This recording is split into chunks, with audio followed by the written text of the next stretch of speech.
Welcome to the TD Garden, where the Celtics somehow just won a basketball game. I'm Jared Weiss. I am joined by Jimmy Toscano. What's up? You got my name right. I almost got it right this time. And the Celtics have just won 99-98 over the Houston Rockets on TNT. And that ending was as insane as endings possibly can get. Yeah. Yeah, I don't know what that spells, but it was pretty bad. Orange. And so let's look at those last four plays that happened, there, essentially. So we have first Jason Tatum.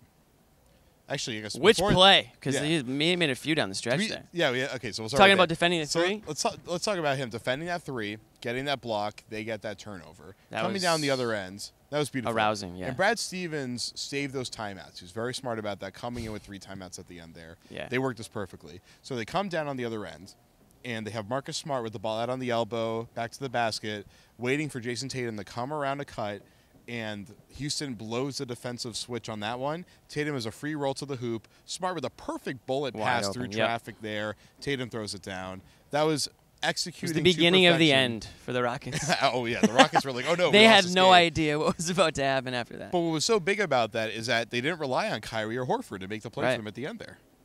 No, I agree completely, and I think that's probably what Houston's mistake was. That thing. We've seen this too many times. We know it's going to go to Kyrie at some point. Horford's been taking some shots late in games down this season and did tonight as well. But they're over focused on those guys. Maybe they just left Tatum underestimated his ability down the stretch, which means they aren't watching because he's been doing this all year. I mean, Mike D'Antoni said before the game he might be tampering if he said how he truly felt about Jason Tatum. So I think Mike D'Antoni was very well aware of how good he can be. But so he's kicking himself. Cut to the inbounds there. D'Antoni coached under the table down the stretch tonight, by the way. But so Marcus Smart gets a little shove from James Harden, goes down. So like these last few plays are flops, but they're flops. I was trying to say off the air before. These are flops in that Smart is basically taking the contact and going down easy. So it's technically a flop, but it was the right call, I think, in both cases. It was like a smart flop. Yeah. No pun intended. It was. I didn't even mean to do that, but it was kind of like a smart. It was a smart flop by a smart player. Marcus Smart. There we go. Very smooth. Yeah, so he goes down, and then they executed the set. I wasn't 100% clear, and I've watched it like once or twice. I didn't see exactly what they were trying to pull off. But Horford gets the ball out by the block. He starts backing down, who I think was Tariq Black, and they were supposed to get the ball to Kyrie to make that final play there. They're only going for 2 in this instance here, of course.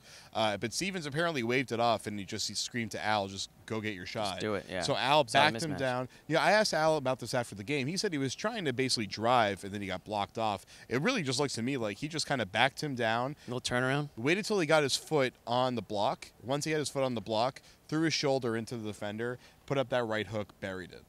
Yeah, it was like the prototypical Al Horford / Tim Duncan-esque type shot where it was footwork, it was control, body control, and just that nice little touch over the top. That was the type of shots where you're confident when Al Horford's taking those. I mean, I know a lot of people like to rag on him here and there for not being aggressive enough, but that's just not his game. He's not that out-of-control, reckless player. He's going to back you down. He's going to, outthink you, outsmart you down the stretch. In that block, I mean, I would take him over a lot of defenders. Sure. And, to Horford's credit, he said he airballed that exact same shot in the third quarter, but it's one of his go-to shots. He owed them, yeah. He went right back to it, and he hit it, so that was pretty great.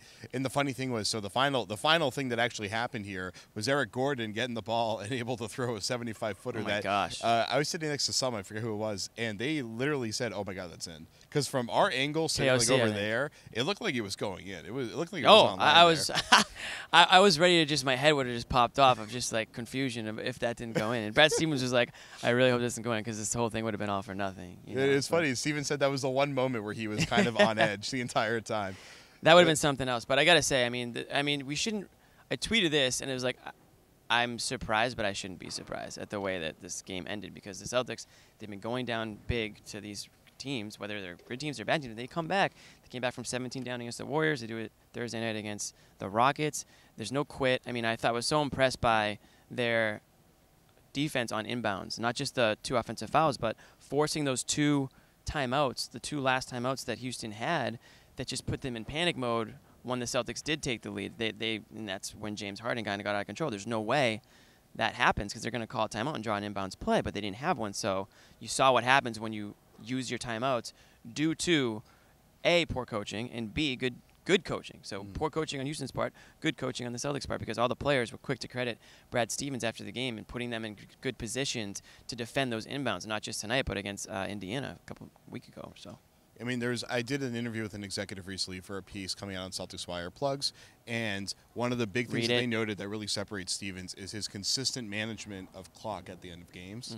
And Boston is so good at getting 2 for 1, so good at having those timeouts ready, calling the right plays, executing defensively at the end. That's the one thing that I think really separates them, and that's the thing you need to be a successful playoff team.